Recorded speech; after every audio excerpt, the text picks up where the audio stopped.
Hello, Good Shepherd. It's Channing with your Sunday morning spotlight. Happy Easter. I wanted to comment a little bit about Easter and some spiritual practices that help us to move through this season of Easter. I think quite often in our program sort of consciousness about what we do as church, we think of Easter as the culmination of the church year. We start in the fall, we work our way through Christmas and Lent, and then we hit Easter, and that's it. And we congratulate one another, and we sort of dust off our hands, and we'll see each other once again in September. When in fact, Easter is such a tremendous blessing and important for us to sit and to receive. So much is happening through this message that Christ is risen. Every barrier between us and God has been removed, even death itself. And to dwell in that unity with God, that intimacy, that togetherness, Emmanuel, if you will, God with us, to really receive that, I think is so important. And for us as human beings, I think it is difficult to hunger for God in times of blessing the same way we do in times of crisis.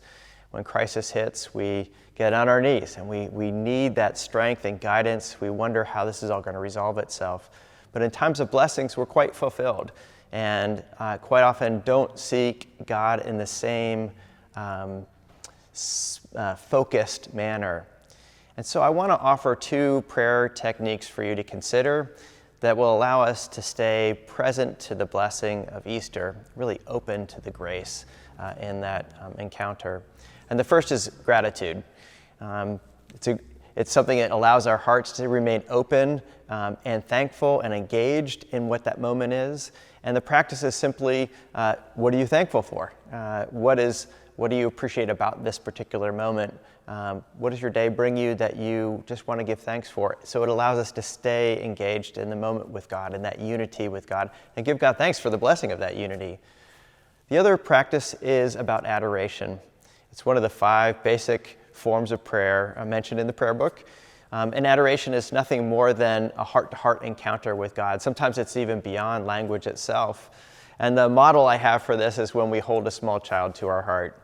We may comment or coo or whatever that might be, but in large part, it's just the blessing of receiving this little being's presence and to be so close to them, adoring them.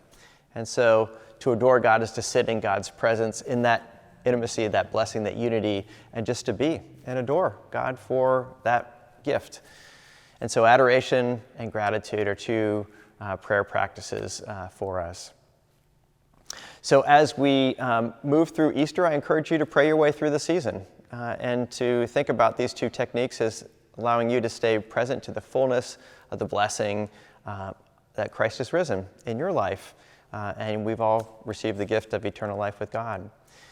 Sunday's lessons are about doubts, doubting Thomas. And doubts sometimes come out of that intimacy with God. And so give voice to those in your own life, honor them, for they are part of us deepening our own understanding of faith within us. So take them seriously, and we all move this together in our community. Now, just one more plug before I end. As you know, in Lent, we had a weekly Eucharist, daily Eucharist at 7 a.m. It was right here in the chapel, right over there. And many of you participated in it, found it a great way to start your day.